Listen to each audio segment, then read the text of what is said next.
Hello there, wherever you are. This is Melbourne Real, coming live and direct from Melbourne, Australia, the world's most livable city. I'm your host, or one of your hosts. I'm an inspirational speaker. I'm a master engineer. My name is Tony Jack the Bear Mantz, and I do master the odd record too, including for both these gentlemen who are opposite me, my co-host, singer, songwriter, bass player from Damn the Maps, Mr. Martin Green. Hello. Hello, mate. And today our special guest is a very good friend of mine, and I've been looking forward to having him on. We tried to get him on a little while ago, but he got sick, and but he's here, and now he's fully sick. And Mr. Jeff Lang. Yeah, it was rude of me. Very rude. Very fucking rude. Okay, yeah. Jeff. Ah, how you going? Good to have you, mate. Hello. Good to be here. Yeah. Let's do this. Good to see you. So mate, so Jeff, for all you people who are unaware or have been under a rock, is probably one of the great artists in Australia. He's a great blues guitarist. He's in the roots blues scene.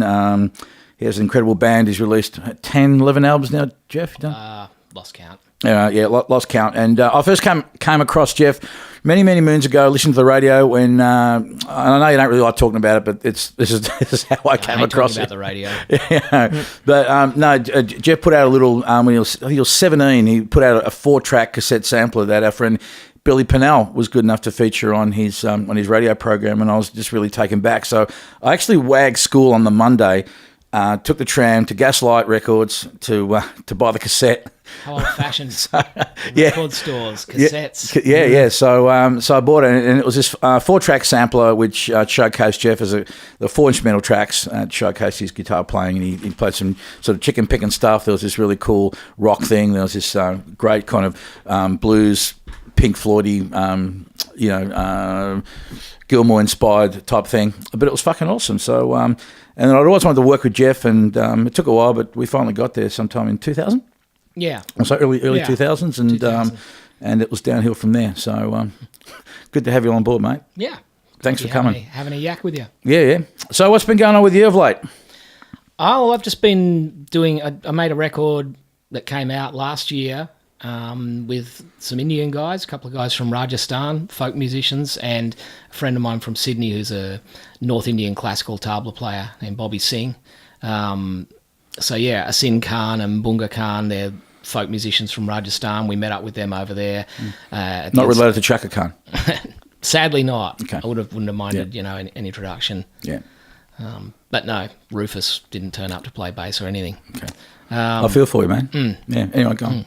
Yeah, so we went and made a record over there in Rajasthan, and then it's been an ongoing project, so did a bunch of shows with them, over the New Year period, a few weeks of gigs. That's been the most recent thing. Recorded some stuff in amongst that as well, because with half of the band living on the other side of the world, we only get together, a couple of times a year at the most, so grab a chance when you can. We'd been working up some new material, so had them come into the studio at my place and put down some stuff onto the 8-track tape machine. How did all that start with all the Indian guys, man? Because when I first saw that, I thought, wow, it's pretty unusual. I mean, I wasn't surprised, but I didn't quite expect it. So how that collaboration? For me, it's just part of an ongoing journey through music. I mean, you just, basically chasing a thrill in a lot of ways. It's, find interesting people to work with, and the opportunities arise every now and then. That one came about because the guy who was running the festival in Rajasthan, the Rajasthan International Folk Festival, they bring in people with the idea of collaborating. And so he'd seen me play in Australia just solo and thought, oh, maybe this guy would be someone who would be good for a collaboration with these other people. And then he found out I worked with Bobby and helped organise a run of shows over there. And it was kind of handy, actually, having someone like that, because otherwise you could be kind of fishing for the right players to play with. I mean, okay, here's an idea, collaborate with some Rajasthani folk players. Okay, well, I'll go over there. Who are the musicians? Where are they? Of the musicians, who are the really good ones? And of those, who are the ones who might interface well with what I do? So it was great having someone who knew all of that community and knew the right players. And so it really helped cut through it really quickly. Yeah, culturally, how'd you find being over there and dealing with them? And do you think like music's a real international language? It sort of kind of knows no boundaries. It transcends everything. I don't really think it's much different, to just forming a band with like putting an ad in the paper and forming a band and having some people come over to your house and have a jam. I mean, you get along or you don't. I mean, it's helpful having, say, Bobby Singh, being able to speak Hindi with them and English with me, because they don't have that much English and they've got more English than I have Hindi skills. So that helps, because otherwise it's hard to verbally communicate. But really, they're really lovely guys. It sounded like it was easier to get talking to each other than it was like on, Close Encounters of the Third Kind, where you've got to do. So can you play that? Yeah. All right. Good. Yeah. I think we're starting to communicate. Yeah. Here. Find the melody of the universe. That's right. How'd you get the ball rolling musically? Like, because you're coming from a different musical tradition than what these guys are. So how'd you guys get the ball rolling to find your middle ground or to find your songs and? Well, yeah, I mean, Bobby and I had been, we were over there playing duo shows, and tabla, just being a very different percussive instrument to just about anything else, but particularly to a drum kit, sort of looking through all the songs that I've written and going, okay, so what are we going to do that's going to work well with tabla? I mean, there's a lot of scope there, but you work out which ones really work there, and then of those, okay, what might work in this context? But a lot of that's sort of down to listening to what they do. First of all, sitting there with your instruments and going, okay, so they're already doing this. What can I find that might complement that? There's certain things that are part and parcel with Indian music, like just it's modal music. There's not really chord changes. So, okay, is there something that I can do that's, low end, bass line type of stuff, maybe even going with some of the melodies, and they might imply a chord change to my ears. Let's go, that sound all right? I'm putting that chord change there. Mm-hmm. They go, oh yeah, that's really, that's interesting. We wouldn't have thought to do that. So you're working that stuff out as you go, and then listening to the types of things that they're doing. They go, you sing one. And you go, okay, what's one of the songs that I do that might fit, this combination of instruments. You think you'll bring this to Australia? You reckon you'll? We just did. That's what all these shows just recently were. Oh, okay. It's the third time we've done a run of shows in Australia. Where you been, man? I've seen you on Facebook, but I thought it was your own thing. Didn't realise it was the your Indian ensemble going on. That's fucking awesome, man. Yeah, so it's fun. So you're going to do another album with these guys? Yeah, well, we just recorded 5 new tunes, and we'll see if we can grab an opportunity. They're coming back over for the Perth Festival at the end of February. So if I can get it together to, we jammed on a few other things with some bits and pieces of ideas. If I can find a way of solidifying those into some concrete songs, then we might have some other stuff to grab a day. We'll have 2 days before we play the Perth Festival, so we can find a studio. That's generally how it tends to work with those guys. Yeah. I mean, the first album was just, we had 3 days to rehearse before this concert in Rajasthan. And the rehearsal was really just to sort of bring us back up to speed, because it had been a year since we'd played together. And the first day went really well, and we all sort of went, gee, that was easy. Just kind of all picked up, and actually was, picked straight up from where we left off, and we're moving forward with it. I looked at Bobby and said, man, if this is going to be an ongoing project, it'd be good to actually record something. I mean, we're all here. See if someone can find a studio in Jodhpur, which we managed to find somewhere, and that worked out. But yeah, it just tends to be very hit and run. Yeah.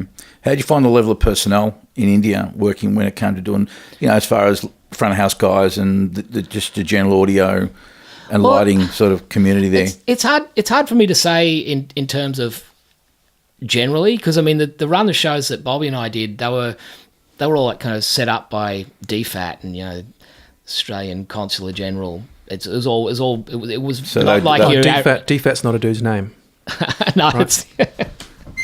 It should be. It should be a guy called that who works there. It was all set up by DFAT. What a fucking busy guy. Yeah, righto. Absolutely. So that outsource is that outsource the. It was just like not. It was what I'm saying is it was not like your average kind of backpacker trip around India. Getting dysentery on a train. Yeah. Or something. It was staying in nice hotels and playing in classical concert halls and things like that. It was, and at palaces. It was kind of funny being a, rock and roll shit kicker from Geelong. Yeah. So playing for the Maharaja in Udaipur on a castle in a lake. It's like, this is pretty funny. Pretty exotic. better not say certain words. You said that with the band that you get together and you record some stuff on a 8-track tape machine. Yeah. Not an actual analog 8-track tape machine. Actual. Is it like Studer kind of, or is it like Tascam kind of? It's actually is a Studer. Oh, there we go. Okay. Oh, that's good. It's an A80 1-inch 8-track. Oh, that's fine then. That's okay. I was curious. I thought, you might have been talking about like a Tascam Porter Studio sort of thing. No. Okay, cool. Straight to rad tape. An inch thick or whatever it is, eh? Yeah. Yeah, cool. Oh, rad. Yep. Yeah. So tell us about your studio, Jeff. Oh, it's kind of like 1969 in there in some ways. I mean, 8-track tape machine. I mean, I've got Pro Tools in there, mostly to dump from tape over, or if people don't have the budget for tape, it's like $190 a roll for 30 minutes. So it gets, it adds up. Do you ever just go straight through the Studer preamps into the Pro Tools? No. Okay. Yeah. No. Why would you do that? I've got a rack of other preamps. It's kind of easier. Cool. Yeah, cool. Yep. That's the way to go. So what are you going to do this year, man? What have you got lined up?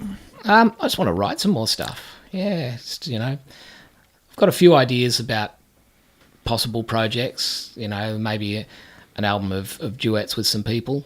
Some great singers that I know around the place. That'd be fun. But I want to sort of write with each person separately. Together, to get the material together, rather than just sort of go, we'll just do covers of whatever. So that's sort of a longer term project. And then there's doing an actual solo record. I mean, I play a lot with a band, but I do actually in the last year I've done quite a lot of shows just solo, and it's got a charm about it. There's pros and cons to each. I mean, there's a real direct connection with the material when you play on your own. The audience is kind of intimate, regardless of the size of the gig. It's got an intimacy built in. Against that, it's nice to have other people's ideas to bounce off, because mine get boring to me pretty quickly. Yeah. But, I haven't actually done a solo record where it's just me on my own for the whole thing. So that's like a challenge. So would you make that interesting. So would you do it? Would you do a solo as in just you and a guitar on your own, or would you do it? Would you play instruments and do it like a Todd Rundgren type thing? I don't think it'd be quite like that. I'm not a good enough drummer for starters. What about like the Dennis Chambers thing, where it's called the Jeff Lang Project, but you get other musicians in. It's all your songs, and you just basically get them to help you create a full band sound.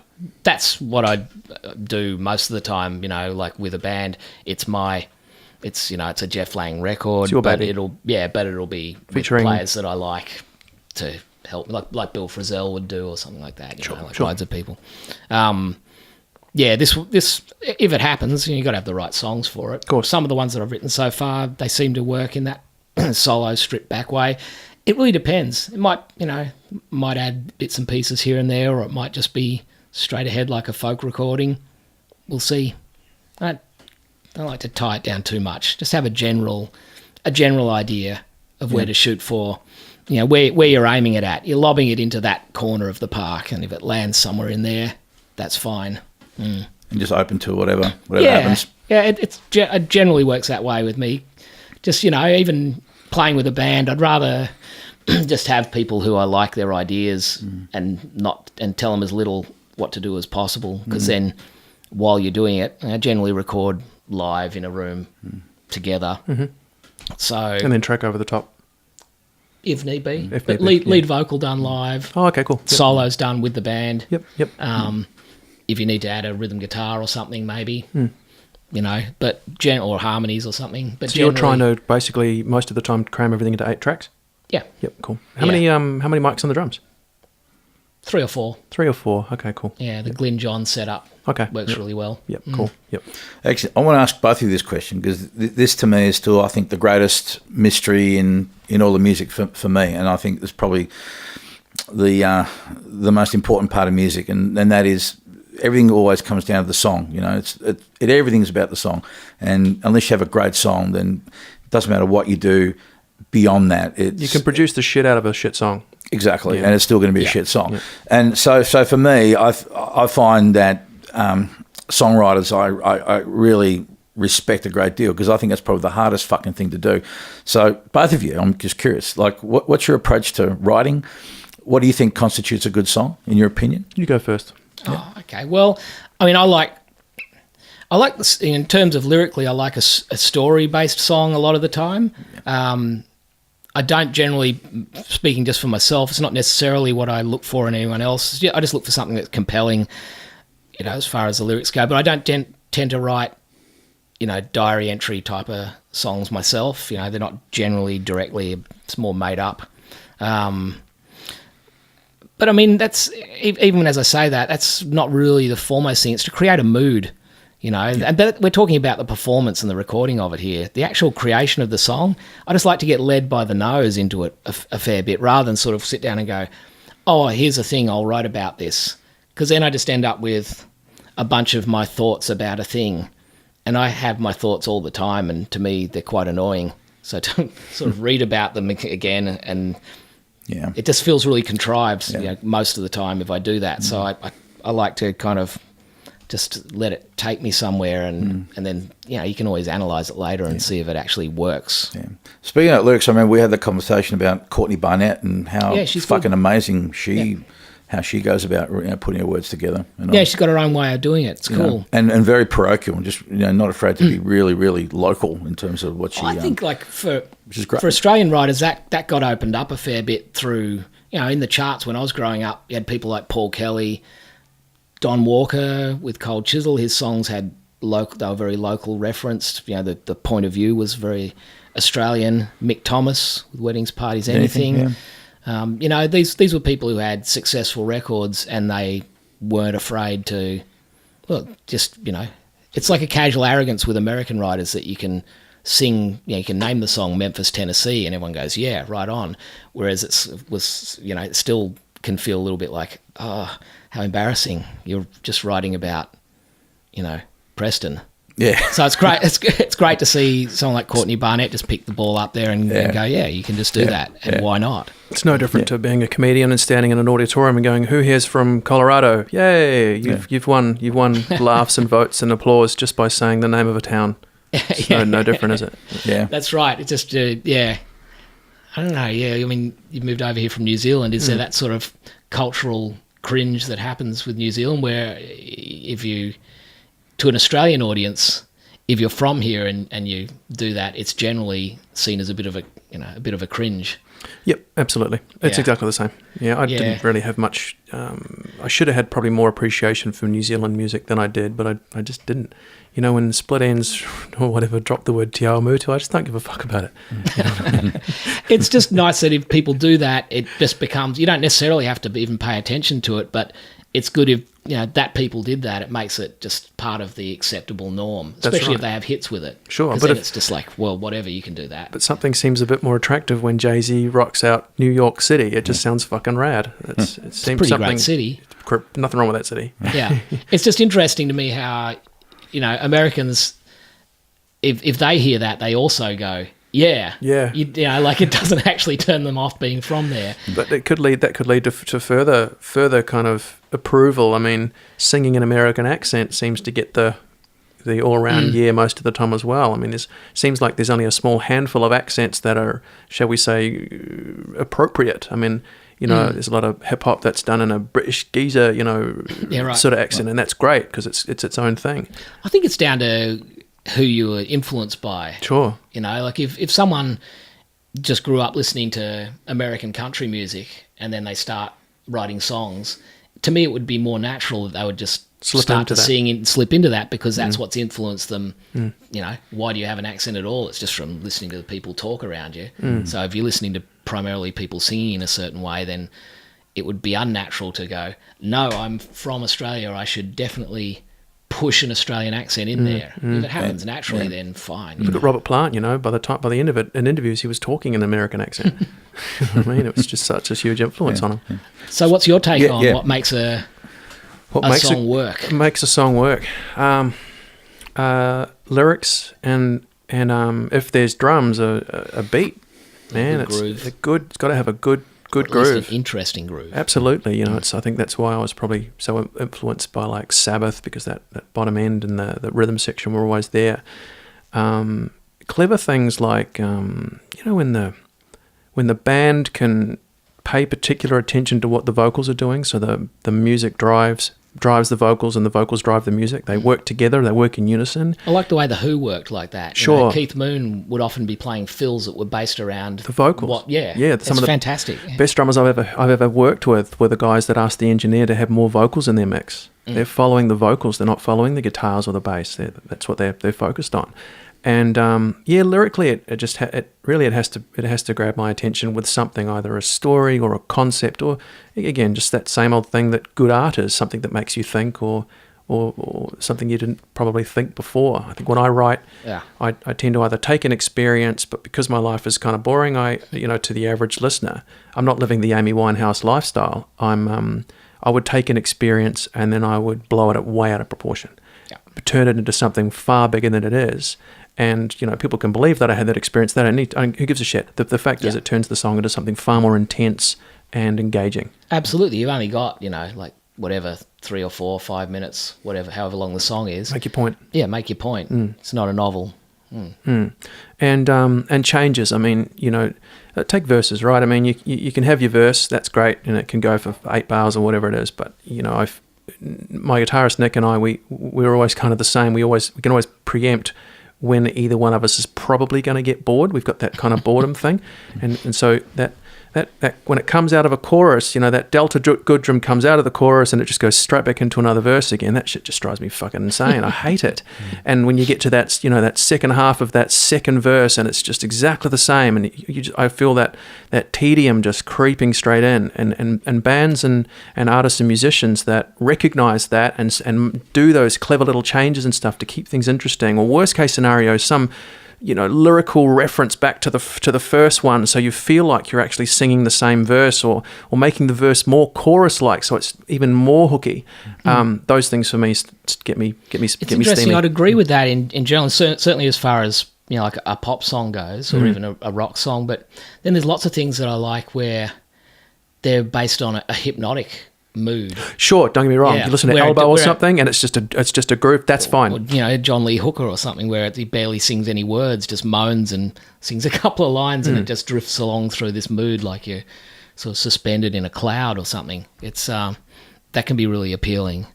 So yeah, but it's just so tied in though, like that idea of even as you start talking about what makes a song work, you start thinking about the things in an arrangement, in the performance of it, the way it's captured. It's all kind of tied together. I guess it should be. I mean, because you're not just going up on stage and going, all right, everyone, here's a set of lyrics and a manuscript, imagine away. They've got to actually listen to someone performing the damn thing. It's a performance-based thing. That's like, with lyrics, getting too hung up on, even though I'm a lyrics guy, getting too hung up on the lyrics on the page is kind of a mistake, because they're supposed to be heard. You're supposed to hear someone sing or at least recite them. It's something that you're meant to take in as a sound, not just analyze on a page. It's not like poetry. I agree. I think a lot of the times when Eminem put it really well. He said, I'll write something, and he treats lyrics like a puzzle. He's written this stanza and he knows that he wants this one to repeat, all the same sounds and things. And a lot of the times I'll be writing and I can hear in my head that the words are going to be like meow, meow. So I know that it's probably going to be a round or a sound or whatever. So I need to find something that works that way, because it feels like the sound of the word should be that, based on whatever the bass or the guitars are doing. It's like treating the voice as an instrument. Absolutely. And then finding a way of hanging the words around that sound, yeah. And then EQing the vocal recording to match that. Listen to the way like Portishead does it. She's got about 12 different voices across 2 albums. She's got that real, how can I? Right down to that real sort of soft, subtle, beautiful, wispy, whatever. She's treating her voice like a voice and the lyrics like an instrument. Totally agree. Yeah. Have you ever gone back and listened? Just a random question came to my mind. I was curious. Have you guys ever gone back and ever had to listen to the first song you've ever written?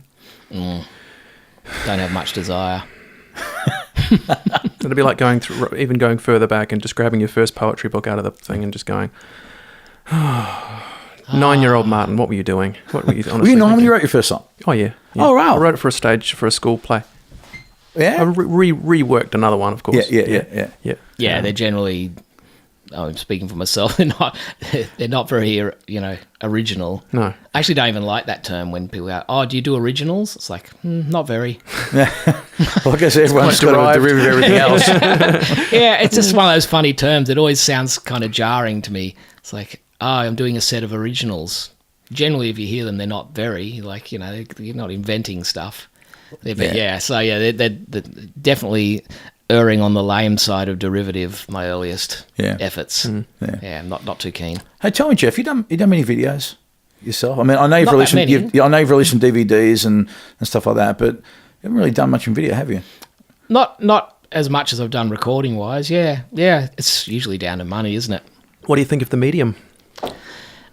I kind of like it in some ways. I sort of to and fro with it a bit because it can feel a bit dictatorial. Mm-hmm. I like the idea that when you listen to, like records are like this incredible form of time travel in your mind. You get to go back and sit in a room and hear what it was like, whatever it is that gets you off, whether it's being in Grafton, Wisconsin with Skip James singing to you. You're traveling through time and you're sitting there and listening to it. But you get to do it all in your own head, and you get it kind of evolves. Every time you hear, Heroes by David Bowie, it can relate to where you've travelled in your own life, and you get a new set of images that flash that are related to how you felt about it before. It can be very tied down as soon as you get one set of images, particularly if it's one of those videos that are very literal, that follow the storyline of the lyrics. Then it's really kind of reducing it to, even if it is an amazing set of images, it's just one and it's for everyone now. That's right. So I Heroes is a really good example because I've never seen the video. If there was a video, it's just him standing in a room with a light behind him singing it. Brilliant. That song changed for me in a different way because I'd heard the song enough times growing up on the radio and all that sort of stuff, and then somebody explained to me the recording process he used for the vocals, where he set up 4 microphones in effectively a tunnel, and they're basically mixing in each one as it gets bigger and bigger. They're going further and further back on the tunnel, so it's just getting bigger and more more stupid. reverb. Yeah. So when I think of that song, all I think about is David Bowie standing in a big long tunnel with 4 microphones. That's the image I have of that song. Actually, speaking of which, Jeff on his previous album used a fascinating concept, which you should tell us about it again, mate. In terms of how it was mixed and stuff, it was really quite amazing. So yeah, well, I'll get to that. Just reminded me there was another great story about recording of Heroes, because I remember that reading about, it was Visconti, wasn't it? It was Tony Visconti, who was producing that, and they'd set up this thing, and he did a take that he was really wrapped with. It had everything he wanted, but they didn't get the setup right. They had to change it, and so they had that difficult moment where he came in and was like, "Hey, that was great. I'm done." They're like, you're not done. You're not done. We ballsed it up." And apparently he just went, "Oh, it's okay. I'm going to sing it again anyway." Just went back in and did it again. I heard he was a bit like Shirley Bassey. He'd just come in and go, take 1, take 2, take 3, see you later. But he didn't have an attitude about having to do it again, and that was a great thing to read, because recording you can get very uptight and very upset. I was Yeah. watching the Amy documentary just 2 days ago, and she's there doing a duet with Tony Bennett, 2 condenser microphones side by side, so they've got to both get it right. There's no isolation between these 2 things, and she's beside herself. She's so uptight because she's standing there with her idol, someone who she's learnt tremendous amounts from, and she's practically nailing it. He's not even nailing it. He's hitting slightly fucking off notes and shit, right? And she's just like, I just don't want to waste your time. I just, I'm sorry. Fuck, I'm fucking it up. Fuck. And he's just like, take it easy, man. Do you have to be anywhere, Amy? No. Then we just do it, and we do it until we get it right. And when it's right, it's cool. But she was a very fucking damaged person anyway. No doubt about that. No doubt about that. It was an upsetting documentary to watch. It was. Yeah. It was harsh, but it was harsh watching that end concert where she just stood around. Yeah, and she's obviously crashing and burning, and for starters, the audience turned on her so quickly. Awesome. Which was aren't people horrible? Sing. It was really harsh to watch. But even more upsetting was she ends up after a minute or 2 sitting on the edge of the riser, and no one goes to her. No one. Everyone just stands there waiting. It's awful because they're all getting paid. Wow, you really were on your own out there. Absolutely, that's really upsetting. I reckon that could be anything worse. Just to be alone in in a group of fucking how many fucking thousand In front of people. 40,000 people or whatever it is. And yeah, just I couldn't imagine anything worse. It's Yeah. fucking shit. Yeah, it's pretty upsetting to watch.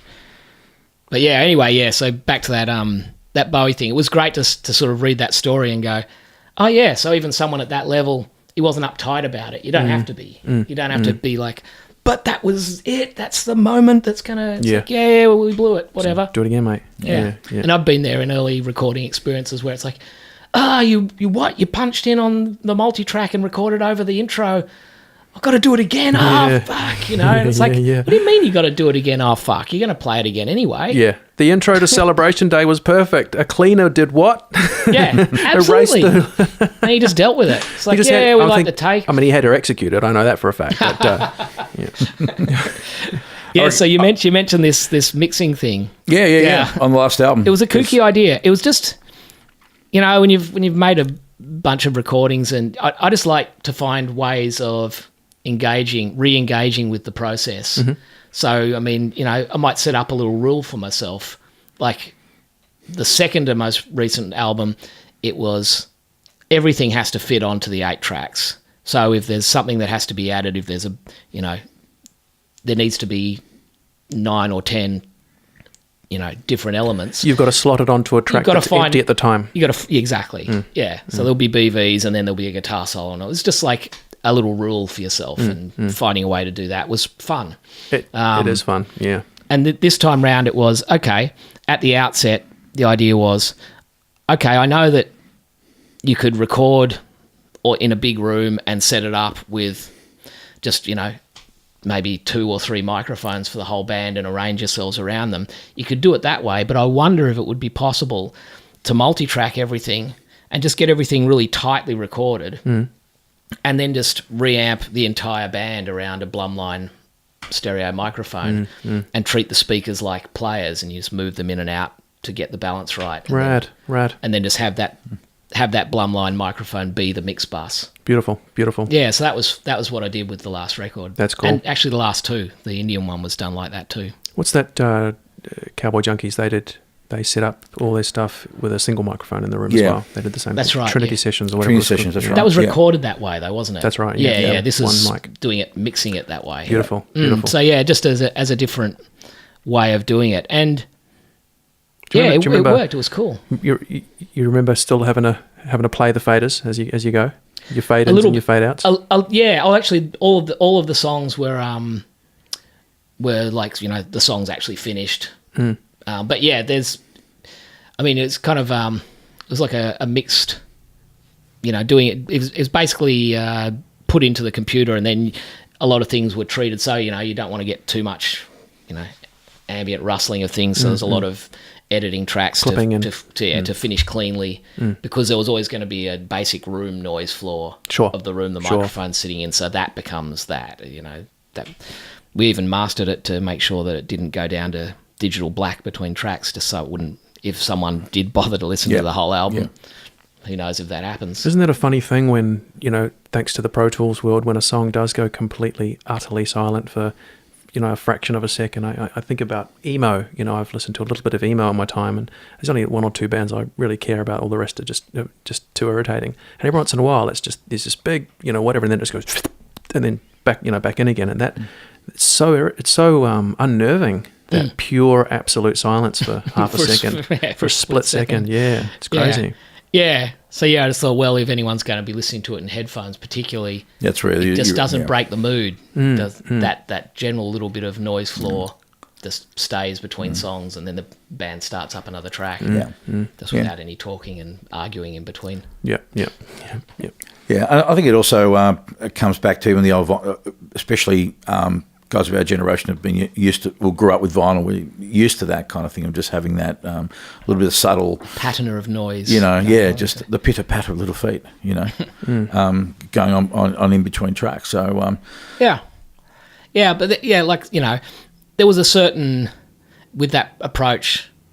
It's interesting. A guy, as an engineer in Sydney, was saying, the only way because had mentioned in an interview that one of the reference points for it, which sort of spurred the idea, was listening to certain old jazz recordings. There was a Mingus one in particular. Just listening in headphones and how a lot of things felt like the instruments were plastered around your face. And then this one had this real three-dimensional depth. You could hear things being further away and closer to you, and it was really appealing. And it's like, the only way you're going to get that's by recording that way. And it's like, I know.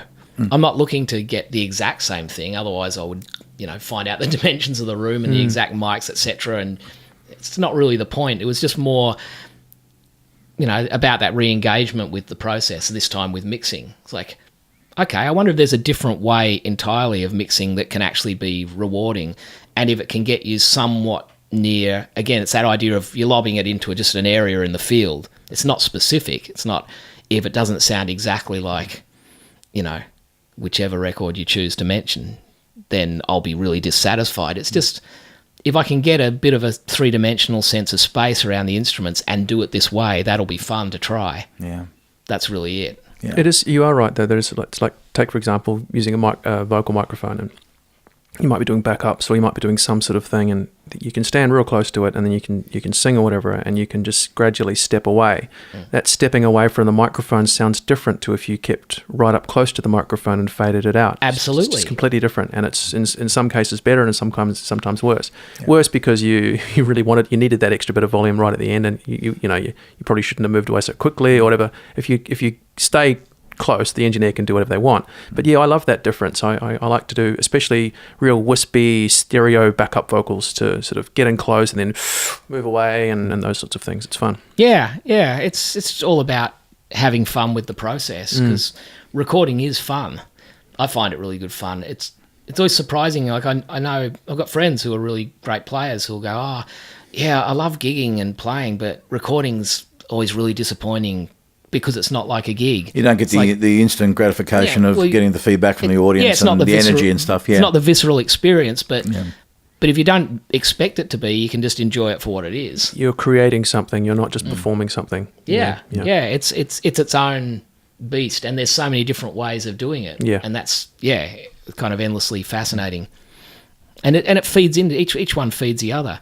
If you enjoy recording, then you get to enjoy the performance of those songs and appreciate the difference. Yeah. Because that's the other thing. Like, how are you going to recreate, whatever it is, if you've overdubbed 5 guitars on this song, how are you going to recreate it on your own? It's like, I'm not. Yeah. No. I don't care about doing that. No.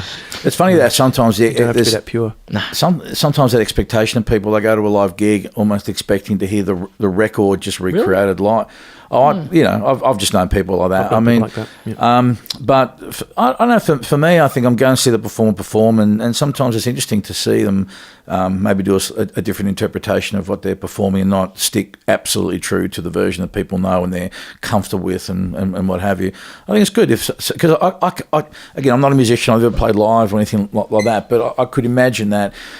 Someone like the Rolling Stones, who are playing Jumping Jack Flash, how many times throughout the course of the year, or their career for that matter, how do you still, because repetition stuff, it can get boring after a while. So, how do you freshen it up in a way that still kind of appeases audiences and yet still, pleases you as well performing? Because that's a challenge that I'm less faced with just through my canny avoidance of any big hits.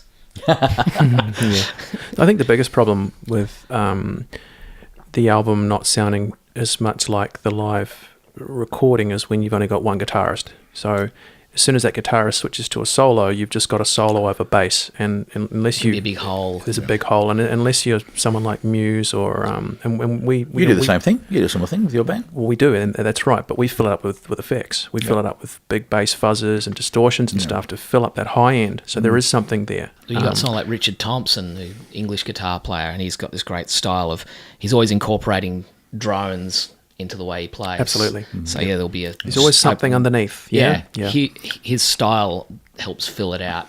Yeah.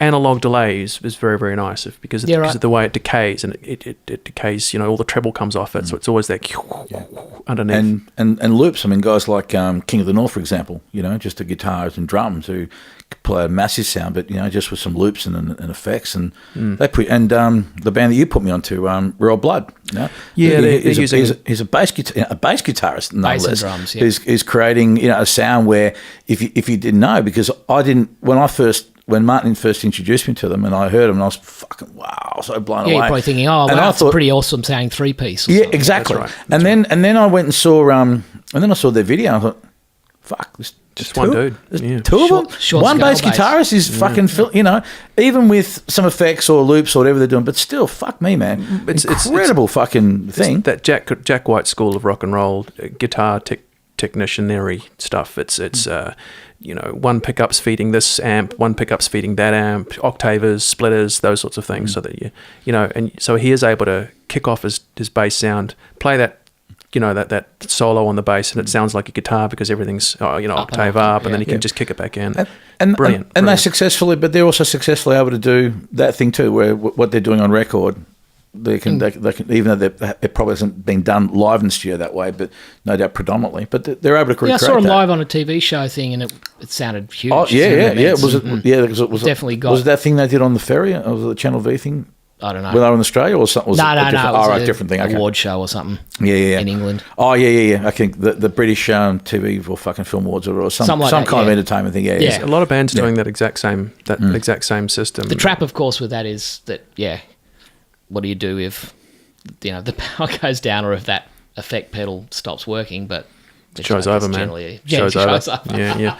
But also, as a 3-piece, what do you do when your guitarist gets so goddamn drunk that he can't show up? You show up to the gig, you look at the drum and you go, fuck it, let's do this, man. This is the Rob Roy, better fucking get this done. So you turn all your distortion up and you go and you play, and you get really surprised when you get to a part where it's just the guitarist and you go, fuck, what do we do? I've done it once, and I was sweating and trembling and I was just so nervous all the way through, but we faced each other and we got through it, and it was a good show. It's a challenge of spontaneous arrangement skills. Absolutely. That type of thing. Yeah. I mean, playing as a solo guitar player, that sort of illusion of low end, because it's not the same as, it doesn't matter what you do with your tone, it's not the same as having a bass player. Mm-hmm. For me, it was just not a lacking high end. So what do you do?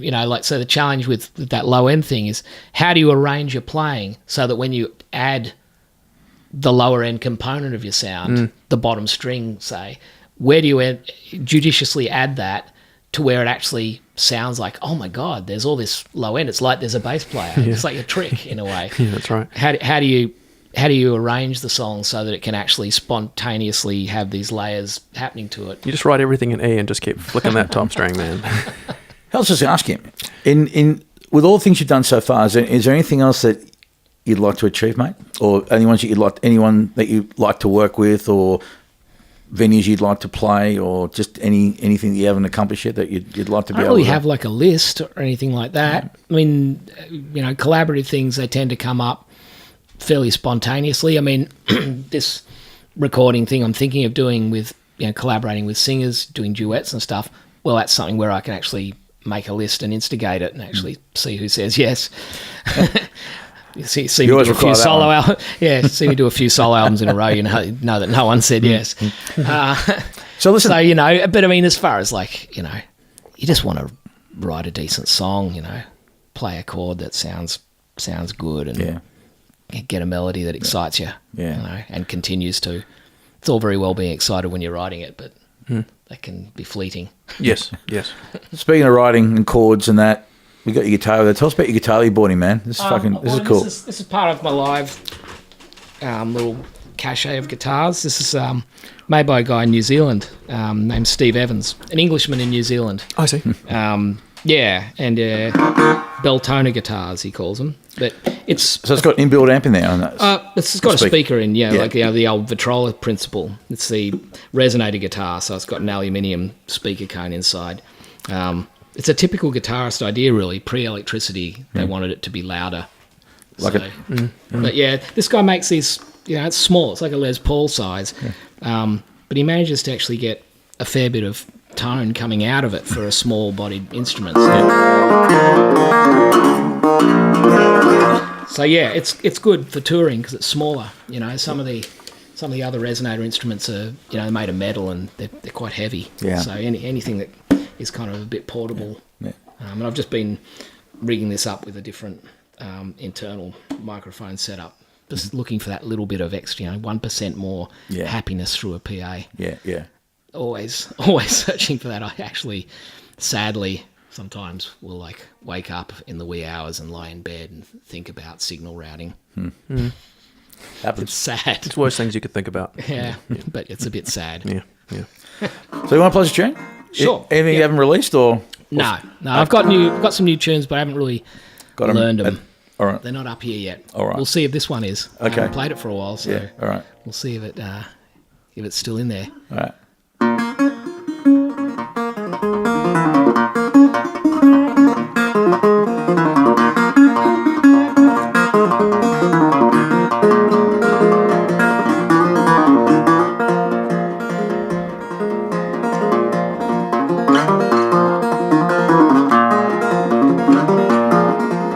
I got my head down in the wires and the fuse under my own hand.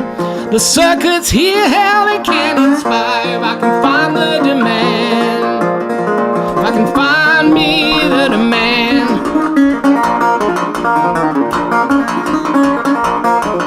But a cold wind blows through these dead wheat fields and there's dark thoughts in my mind. My mouth, it blazes through every warm heart shield and I'm running behind. I'm running way behind.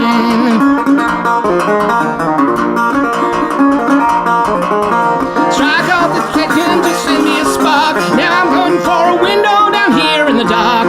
My head is sore and it needs a reprieve, but in the heart I know that I want to believe. My heart I know that I want to believe. Make me believe, draw me up on high. Believe that I could meet you in the middle of the air. Make me believe some low fool could look you in the eye. Where are you now? Where are you now? Where are you?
Now the weeds in my driveway, they are head high. No one's beating down a path to my door. I got a clear view scope and a cold dead eye, just to be sure. I got to be sure.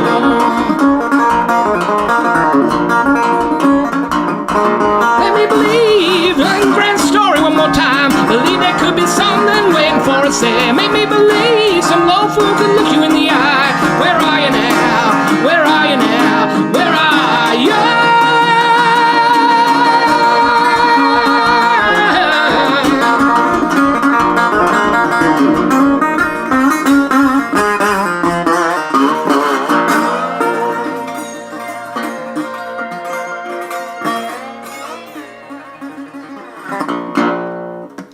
Thank you. Ladies and gentlemen, Mr. Jeff Lang. That was beautiful. Thank you very Did much. forget some of the words. That's all right. Well, that was great. Well, I think on that note, we'll call it a day. What was that note, by the way? B. Thanks. Well, thanks for coming in, Jeff. It was. Good anyway. Thank you for coming down, mate. Good It was yakking with you good guys. having a yak and good of you to play the tune and just fill us in on what you're up to and where you're at. So, just for people, if they want to catch you on Facebook or Twitter, do you want to let them know where they can? Yeah, let's see. Facebook is, I believe the handle is Jeffrey Lang's Loud Guitar. Mm-hmm. Yeah, so facebook.com / and there's always jefflang.com.au. Mm-hmm. Beautiful, mate. Sometimes more dependable than what I put on Facebook. Yeah. All right. Martin, you're at... damnthemaps.com. And you'll find me at Tony Jack the Bear Manson on Facebook and Jack the _Bear on Twitter. And if you're doing Instagram, Jack the Bear 1063. So that's it for us. All right. Well, thank you. Thanks very much, Jeff. Thank you very much, Martin. And Cool. We'll sign off by saying, sorry, what I say. Please remember to be nice to each other, but more importantly, be nice to yourselves. All right. Take care, guys. Cheers. Cheers.